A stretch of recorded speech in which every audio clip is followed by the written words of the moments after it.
ಎಲ್ಲಾ ರೈತ ಬಾಂಧವರಿಗೆ ನಮಸ್ಕಾರ. ಇವತ್ತೇನಂದ್ರತಿಕ ಯೂರಿಯಾ ಬಗ್ಗೆ ಯೂರಿಯಾ ಬಗ್ಗೆ ಯಾಕಂದ್ರತಿಕ ಬಾಳ ರೈತರು ಸಿಗತ್ತು.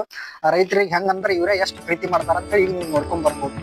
ಎಂದಿಗಾದರೂ ನಿನ್ನ ಹೊಂದಿಕೊಂಡವನಲ್ಲೋ, ಇಂದು ನೀ ಬಿಟ್ಟರೆ ನಮೂಗೆ ಕಾಯುವರರೋ. ನಾಥನು ನೀ ಅನಾಥನು ನಾನೆಯ. ಸೊ ಯೂರಿಯಾ ಏನ್ ನೀವು ನೋಡಿರ್ತಾರಲ್ಲ, ಯೂರಿಯಾ ತೋತ್ನಾಗಲ್ಲಿ 46 ಅಂತ ಇಲ್ಲೇ ಮ್ಯಾಲ್ ಚೀಲದಾಗ ಬರ್ದಿರ್ತಾರ, ಅಥವಾ ನೀವು ಸೈಡ್ ನೋಡ್ಬೋದು. ಇದು 46% ಏನಂದ್ರ ನಿಮ್ಗೆ ಯೂರಿಯಾದ ಚೀಲ ಬ್ಯಾಗ್ ಏನಂದ್ರೆ 45 ಕಿಲೋ ಐತಿ, ಆದ್ರ 46% ಬರ್ದಿರ್ತಾರೆ. ಸೊ ಇದು ಏನಂದ್ರೆ ಯೂರಿಯಾದಾಗ 46% ಅಂದ್ರೆ ಇದೇನ್ ಚೀಲದಾಗ ಅದಲ್ಲ, 46% ಯೂರಿಯಾ ಇರ್ತೈತಿ ಅಂತ ಅರ್ಥ. ಈ 46 ಹೆಂಗಂದ್ರ 100 kg ಬ್ಯಾಗ್, 100 kg ಒಳಗೆ 46 ಇರ್ತೈತಿ. ನೀವು 50 kg ಡಿವೈಡ್ ಮಾಡ್ಬೇಕು, ಅವಾಗ ಏನಂದ್ರ 23 ಬರ್ತೈತಿ. ಬಟ್ 23 ಮತ್ ನೀವು 5 ಕಿಲೋ ಅಂತ ತೆಗಿಬೇಕತಿ.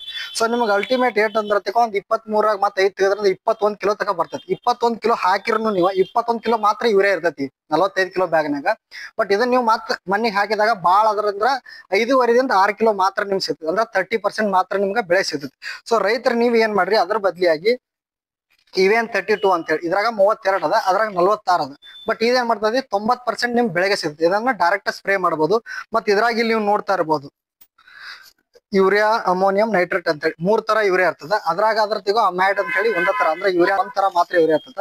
ಸೊ ಇದನ್ನ ಬಳಸೋದ್ರಿಂದ ಏನಂದ್ರತಿಗೋ ನಿಮ್ಗೆ ಡೈರೆಕ್ಟ್ ಬೆಳೆಗೆ ಸಿಂಪರಣೆ ಮಾಡೋದ್ರಿಂದ ಬೆಳೆ ಡೈರೆಕ್ಟ್ ಆಗಿಂದಾಗ ತೊಗೊಂಡ್ಬಿಡ್ತೈತಿ. ನೈಟ್ರೇಟ್ ಅಂತ ಏನ್ ಇರ್ತೈತಿಲ್ಲ ಅದು ಆಗಿಂದಾಗ ಸಿಗ್ಬಿಡ್ತೈತಿ. ಆಮೇಲೆ ಅಮೋನಿಯಾ, ಆಮೇಲೆ ಯೂರಿಯಾ, ಈ ತರ 3 ತರ ಫಾರ್ಮ್ ಇರ್ತದ. ಸೊ ಬೆಳೆಗೆ ನಿಮ್ಗೆ ಖರ್ಚು ಕಡಿಮೆ ಆಕತಿ. ಸೊ ಅದನ್ನ ತೊಗೊಂಡ್ರತಿಗ ನಿಮ್ಗೆ ಖರ್ಚು ಹೆಚ್ಚಾಗ್ತೈತಿ, ಮತ್ತೆ ಮಣ್ಣು ಹಾಳಾಗ್ತೈತಿ. ಇದರಿಂದ ಮಣ್ಣದು ಹಾಳಾಗಂಗಿಲ್ಲ. ಸೊ ರೈತರ ಆದಷ್ಟು ಏನ್ ಮಾಡ್ರಿ, ಇವೇನನ್ನು ಬಳಸ್ರಿ. ಧನ್ಯವಾದಗಳು.